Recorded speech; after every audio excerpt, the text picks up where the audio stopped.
Hello বন্ধুরা, আবার একটা নতুন ভিডিও নিয়ে চলে এসেছি। বার্সেলোনা কালকে ডর্টমুন্ডে যে ইউসিএলে যে খেলা হয়েছিল ফার্স্ট লেগ, সেখানে বার্সেলোনা 4-0 বলে ডর্টমুন্ডকে এবং হিউমিলেশন করে জিতে দিয়েছে।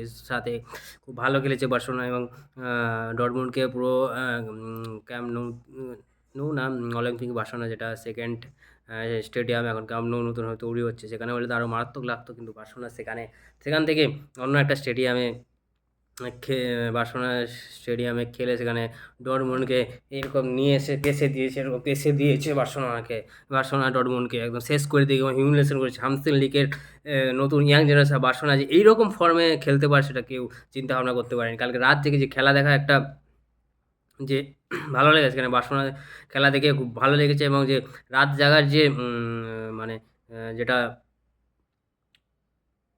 সার্থক হয়েছে। রাত জাগাটা সার্থক হয়েছে। কারণ আগে লাস্ট ৫ বছর বার্সেলোনা এরকম ফর্মে কোনোদিন খেলতে দেখেনি। কারণ বার্সেলোনার খেলা দেখতেই ভালো লাগতো না। কিন্তু এখন বার্সেলোনার খেলা দেখতেই অসাধারণ লাগে। কারণ সব ইয়াং প্লেয়ার এসছে। লামিন আমাল, তারপরে পেড্রি, তারপরে রাফিনিয়া, তারপরে বালদে, কুবার্সি, সব ইয়াং প্লেয়ার সবাই ভালো খেলছে এবং তাদের খেলা দেখতে খুব অসাধারণ লাগে এবং এক কথায় বলতে গেলে কালকে খেলাটা মারাত্মক লেগেছে। ফার্স্ট হাফে তো দুটো গোল দিয়েছে, তারপরে সেকেন্ড হাফে দুটো গোল দিয়েছে, খুব ভালো গোল করেছে। প্রথম গোল হচ্ছে পাউ পাউ লোপেসের ফ্রি কিকে সুন্দর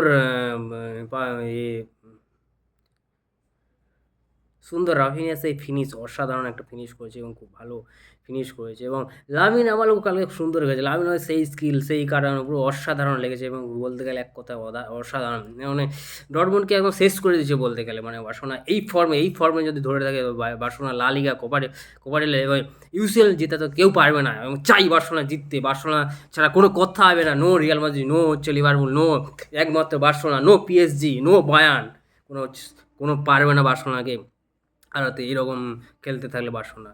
এবং লেভানডস্কি কালকে অসাধারণ গোল করেছে।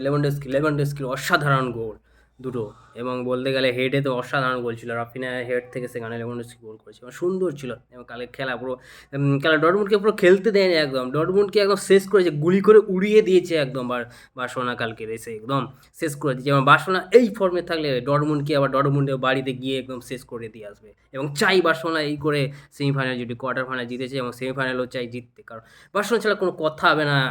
লা লিগাতে ১ নম্বর আছে এবং ইউসিএলে ও যাতে ১ নম্বরে কাপ জেতে লাস্ট ৫ বছরে, এবং সেটাই দেখতে চাই এবং আমি সমর্থক হয়ে সেটাই চাই। কারণ হান্সি ফ্লিক যেইভাবে খেলাচ্ছে এবং যেইভাবে রোটেশন করছে খুব ভালো খেলেছে কালকে বলতে গেলে অসাধারণ। পেড্রি সেই খেলা, ফ্র্যাঙ্কি সেই খেলা এবং ডিফেন্স বলতে গেলে অসাধারণ না সেকেন্ড হাফে, এবং রোটেশনও যে ভালো করেছে সেগুলোও খুব সুন্দর। এবং অনেক দিন পরে আংশু ফাতি দেখা গেলো মাঠে নেমেছে একটু খেলতে ও যদি আংশু ফাতিও ফর্মে চলে আসে তাহলে আরও বার্সেলোনা আরও ভালো খেলবে এবং চাই আরও যাতে ভালো খেলে নেক্সট সিজন, যাতে আরও তাগড়া পাবে, যাতে সব টিম যাতে ভয় করে সেটাই চাই। কারণ বার্সেলোনা ইয়াং প্লেয়ার হান্সি লিগে বলতে গেলে চালু হয়েছে এবং ডর্টমুন্ডকে হারিয়ে এইভাবে যে বার্সেলোনা খেলছে ৪-০ হিউমিলেশনভাবে জিতে, সেটা কেউ ভাবতে পারেনি। এবং রিয়াল মাদ্রিদের সাপোর্টারও একটু হিংসাই করছে, কারণ তারা ফার্স্ট হাফে হেরেছে এবং সেকেন্ডে দেখা যাক কামব্যাক করতে পারে কিনা।